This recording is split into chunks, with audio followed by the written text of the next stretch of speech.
Today, it's movie recap time for I Spit on Your Grave, a horror thriller movie released in 2010. It begins by introducing Jennifer Hills, a writer seeking solitude and concentration to complete her book. She decides to rent a secluded cabin in the middle of the woods to get the peace she needs. On her journey to the cabin, she stops at a local shop to pick up the keys and receive directions from Earl, the manager of the cabin.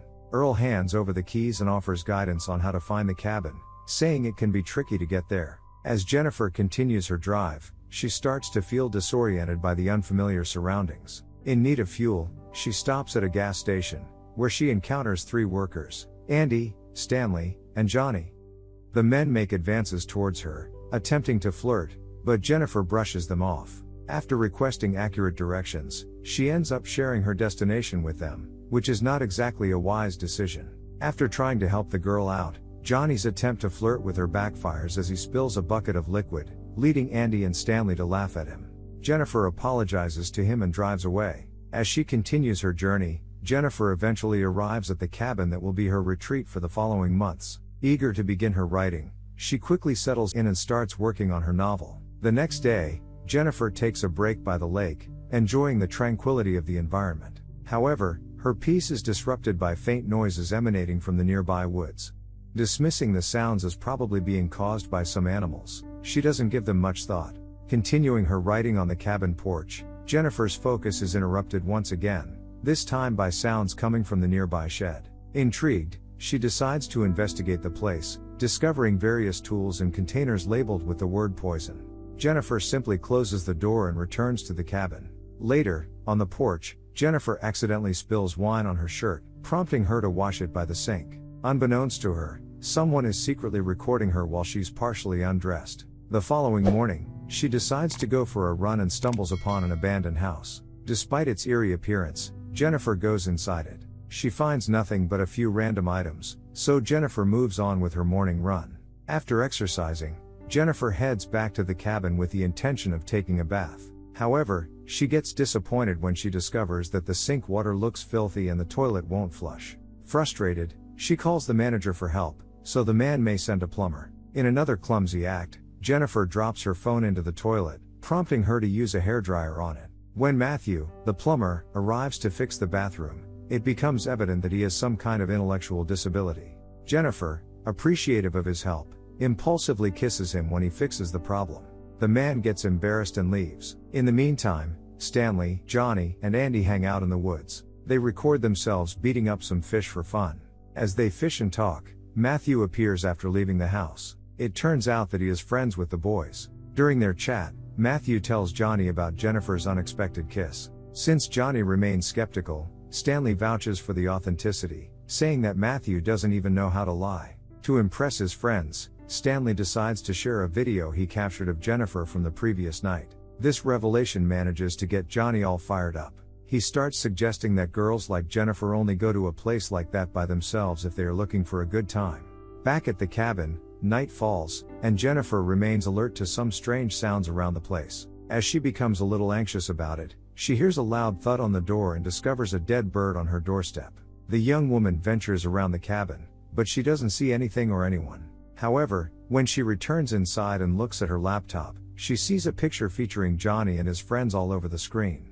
As she gets desperate, the three men enter the room. Andy is the first one to taunt her, while Stanley captures the moment on his handheld camera. Even Matthew is dragged into the room by Johnny, although the man looks very uncomfortable being there. Frightened and overwhelmed, Jennifer tries to come up with a story, saying that her boyfriend will be arriving soon. The men simply make fun of her imaginary boyfriend and proceed to mess with her, mocking her writing and tossing lit matches at Jennifer. Please leave me alone! Johnny forces her into drinking, and Jennifer gets so scared that she eventually complies. In the meantime, Matthew hides in a corner, too scared to intervene. The situation worsens when Johnny demands to see her teeth, as if she were a horse. Jennifer initially refuses, but when Johnny threatens her with a baseball bat, she does what he asks. Not satisfied, Johnny pulls out a gun and shoves it into the girl's mouth. As the boys share a sick laugh, Andy approaches Jennifer to mess with her, but this time she seizes the vodka bottle and smashes it on his knee. This buys her time to grab her pepper spray, which she promptly deploys all over Stanley's eyes. Jennifer then takes the opportunity and bolts outside. Desperate, Jennifer runs into the woods and tries to find somewhere to hide. As she navigates through the woods, she ends up bumping into two hunters.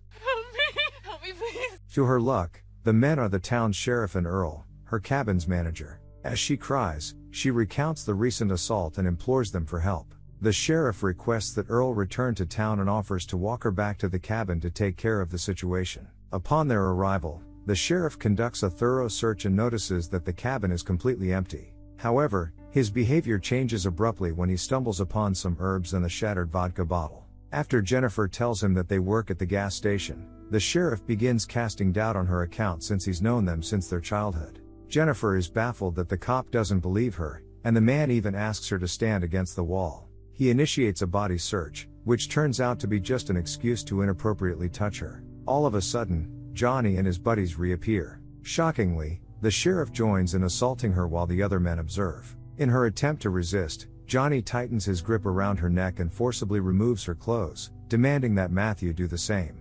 Initially resistant, Matthew gets scared of his friends and eventually complies. The group then holds Jennifer down, instructing Matthew to enjoy the opportunity they are giving him. Stanley uses his camera to capture all of the messed up action on video. As Matthew commits the crime, the deranged sheriff shamelessly answers a phone call from his young daughter. After finishing, Matthew begins vomiting uncontrollably. Some time passes, and Jennifer summons what little strength she has left to flee into the woods. As she runs into the woods a second time, seeking help, Jennifer ends up running into the group of criminals once again.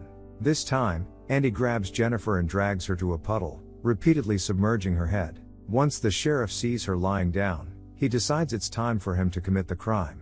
He removes his clothes in spite of Jennifer's desperate pleas for mercy. Since there's nothing the woman can do, the men take turns as Jennifer is nearly passed out. Stanley records the whole thing on camera. Jennifer, covered in dirt, slowly comes to her senses and manages to stand up.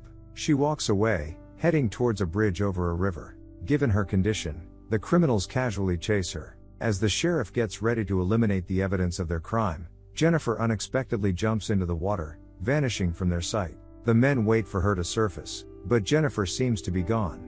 As a result, they track along the riverbank, hoping to discover her body, but it's all in vain. Seeing it as a loose end, the sheriff freaks out. He instructs his accomplices to get rid of her car and belongings from the cabin, as well as the incriminating tape captured by Stanley. Later that day, the sheriff returns to his family as if he had had a long work day. He spends the evening at home, exhibiting no remorse for his earlier crime. The following day, the sheriff finds Earl and hands back the cabin keys. He mentions that Jennifer has departed and labels her as a probable alcoholic. As the days go by, the men continue their routines while also looking for Jennifer's body.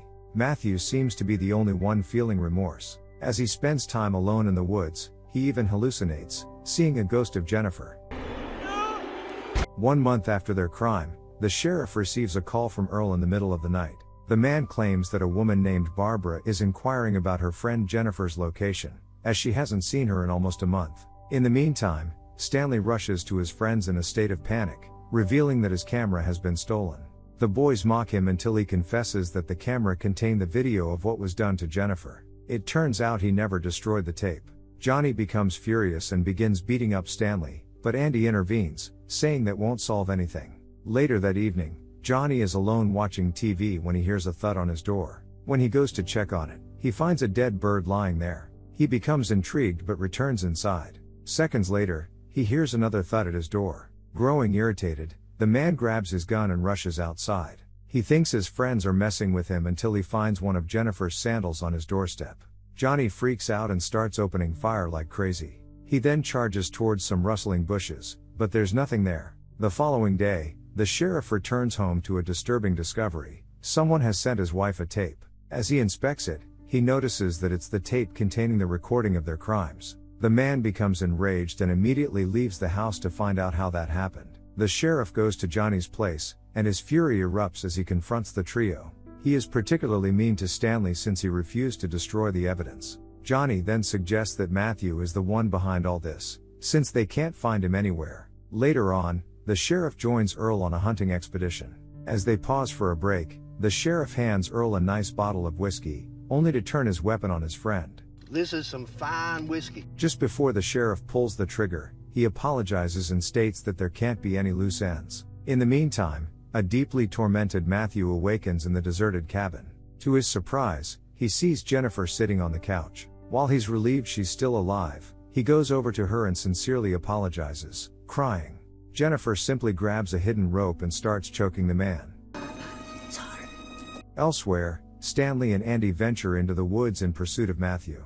As they look around, they hear harmonica sounds, which lead to the abandoned house that Jennifer had stumbled upon during her run early in the movie. As Stanley looks for Matthew outside the abandoned house, he is appalled to see Jennifer staring at him only a few feet away. As he walks toward her, he falls into a bear trap, causing him to scream in agony. As Andy rushes to see what's going on, Jennifer uses a baseball bat and knocks him unconscious. Some time later, Stanley regains consciousness and finds himself bound to a tree. Jennifer turns on the man's camera and films her revenge. After feeding him a dead rat, she pierces fishing hooks through his eyelids and secures them to the tree. She then cuts open a fish and spreads its insides across the man's face. To Stanley's misfortune, the odor of the fish attracts a swarm of crows. Over time, the birds end up feasting on his eyes, and the blood loss proves fatal. At the same time, Andy awakens and finds himself immobilized on planks suspended above a bathtub.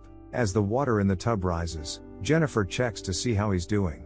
In spite of Andy's pleas for mercy, she begins repeatedly submerging his head into the water. As if that wasn't enough, Jennifer adds lye to the water, an extremely reactive caustic substance. After that, she removes one of the planks from beneath him, making him bear the full weight of his body to avoid touching the corrosive liquid. As he gets tired, he begins repeatedly sinking his head into the fluid until he can no longer move. At the gas station, Johnny sees a beautiful woman trying to fill up her tank, so he offers some help. I fill you up. Jennifer reveals herself and uses a lug wrench to knock him out. Like his friends, Johnny also awakens bound in captivity. After placing a horse's bit in his mouth, the woman forcefully pulls on the bridle. She then decides to play dentist and extracts most of his teeth using some pliers. This causes the man to relieve himself out of pain and fear. Soon after, she removes the bridle and pulls out a gun. She inserts it into his mouth and pretends it's something else, just like it was done to her. To top it all off, she uses some garden shears to separate his little buddy from him and then shoves it into his mouth. As expected, Johnny does not make it after that one. Elsewhere, the sheriff's phone rings, and his daughter's joyful voice shares that her new teacher just came by to visit. She eagerly hands the phone to the guest, who reveals her name to be Jennifer Hills. Hills. Jennifer Hills. This immediately sends the man into a panic. The sheriff immediately turns the car around and drives home. Upon arriving, his wife informs him that the new teacher took their daughter to the park to get to know her. After going out again, the man desperately looks for his daughter, but he can't seem to find her. As he gets back to his car, Jennifer knocks him out from the backseat. Now the only one left, the sheriff finds himself inside the cabin with a shotgun placed in a very inconvenient location. Jennifer then shows up and begins taunting him about how nice and innocent his daughter is. To make him understand a bit of what she had to endure, Jennifer rams the barrel as deep as she can. Jennifer then reveals the hidden figure across the room, Matthew. To complete her mission, she ties a string around the trigger, while the opposite end gets tied to Matthew's wrist. Now, any sudden movement from the man, who can barely control his hands, will pull the trigger. As the sheriff begs for mercy, Jennifer simply walks out. In the last scene, Matthew wakes up and does what is expected of him. The trigger gets pulled. Sure. And the two never see the light of another day. Thanks for watching. If you like our content, please like the video and don't forget to subscribe.